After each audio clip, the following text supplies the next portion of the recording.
It's Terry and Rosie here from Washington Courthouse on Friday the 26th, I believe. I'm going to ride my bike around a little bit and get you to see that because it's kind of hard to film yourself. So Rosie here is going to assist me with that. So it's a beautiful day out here. So I'm going to be riding the Catrike 700. It's a 4,000 watt system that is capable of 46 miles an hour when needed, although we tend to ride 15 to 30 most of the time. We enjoy it being more bicycle-ish than something else, so but it is capable of top speeds in the mid 40s. So and we're up here at this beautiful train engine, the Chesapeake, Ohio engine and back car, and there's also a caboose on the other side. You can barely see it. There's a little orangish red caboose. So it's a beautiful display. If you ever get up here in Washington Courthouse, check it out. It's at one of the local parks here. So with that in mind, I'm going to get on the bike, and Rosie here is going to shoot some videos. She may or may not say something to you, so I'll ride around. So I'm going to do a quick flyby for a couple minutes and let you enjoy that, okay? Here's Rosie. So you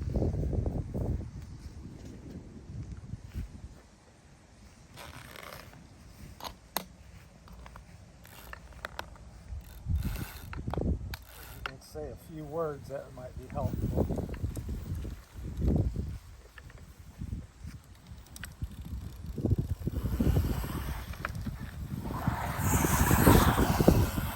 So that's Terry.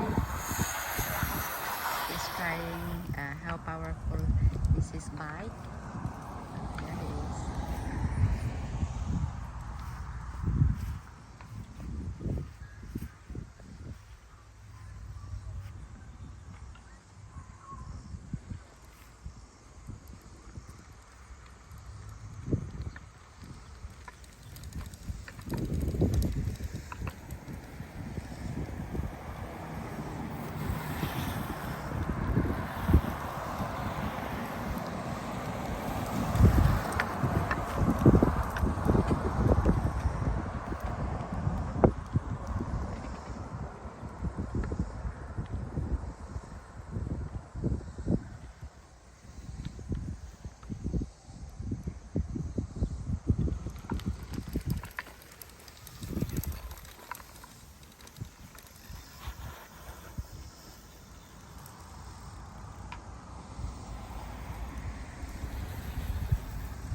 There.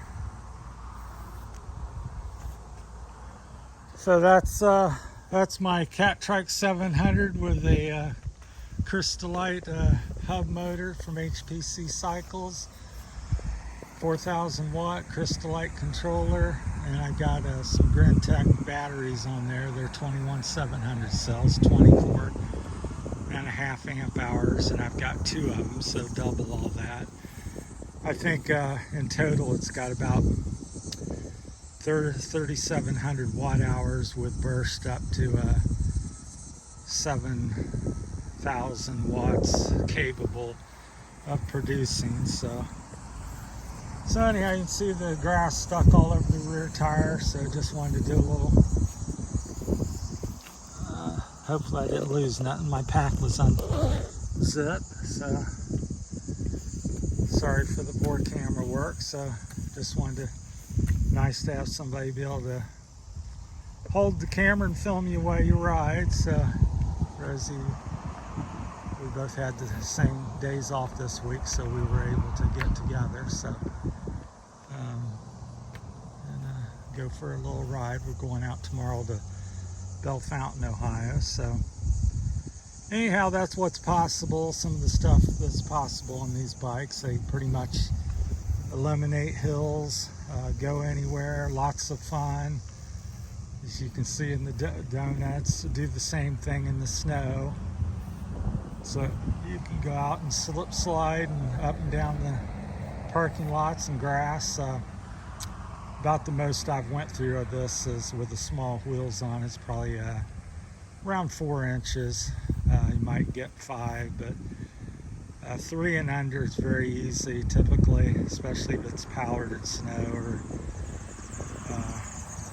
something. But I've got about 3.5, 4 inches of ground clearance, so that's the reason why the total, I suppose, if you have it up higher, you could go a little further. Although I rode my friend Charles, he's got a ice fat trike recumbent. He's got a 2,500 watt BHS HD motor on that from Bafang, and I didn't really find it went any better, even though it's designed for that kind of stuff. It's didn't really.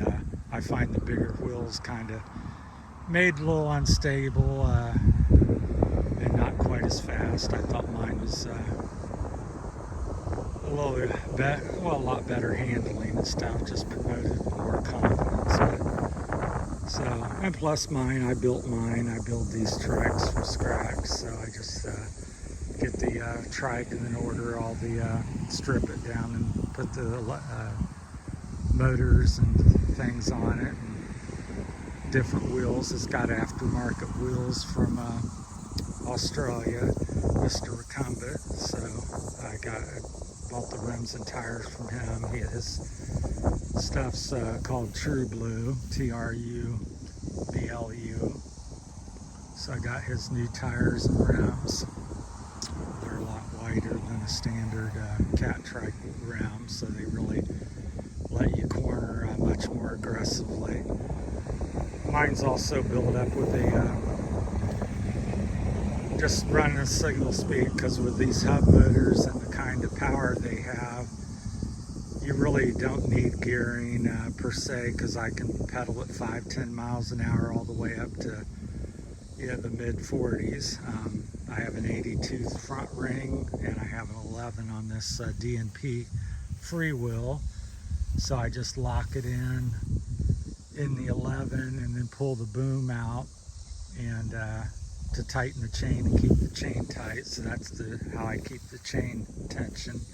So there's no shifting on this. There's no rear derailleur to snag or get in the way, because often with these 20-inch wheels in the back here, the derailleur is very close to the ground, although I always ran short cages, and which still gave you 2 or 3 inches or more, probably 4 inches. So that's what I ran when I had gearing on this. At one time it was geared, but as I got up to the 72 volt and the higher wattage, I find the gearing's not really needed. There's probably no hill in the state. Please don't forget to like, share, and subscribe. Thank you very much. This is Rosie and Terry in Ohio. We're in Washington Courthouse, Ohio.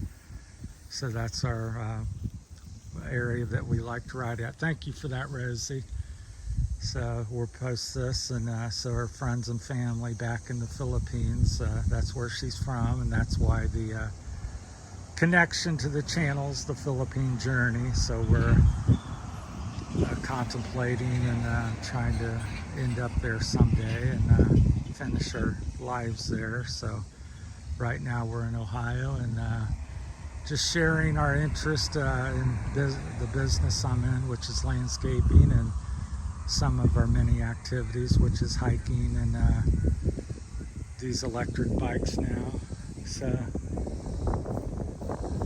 yeah, all right, so that's what we're doing now. So that's therefore the journey and adventure part. So if you'd like to see more of these type of videos, just let me know what you like to see. So I just wanted to display what a 4,000 watt trike can do, and so you can kind of see it in the grass.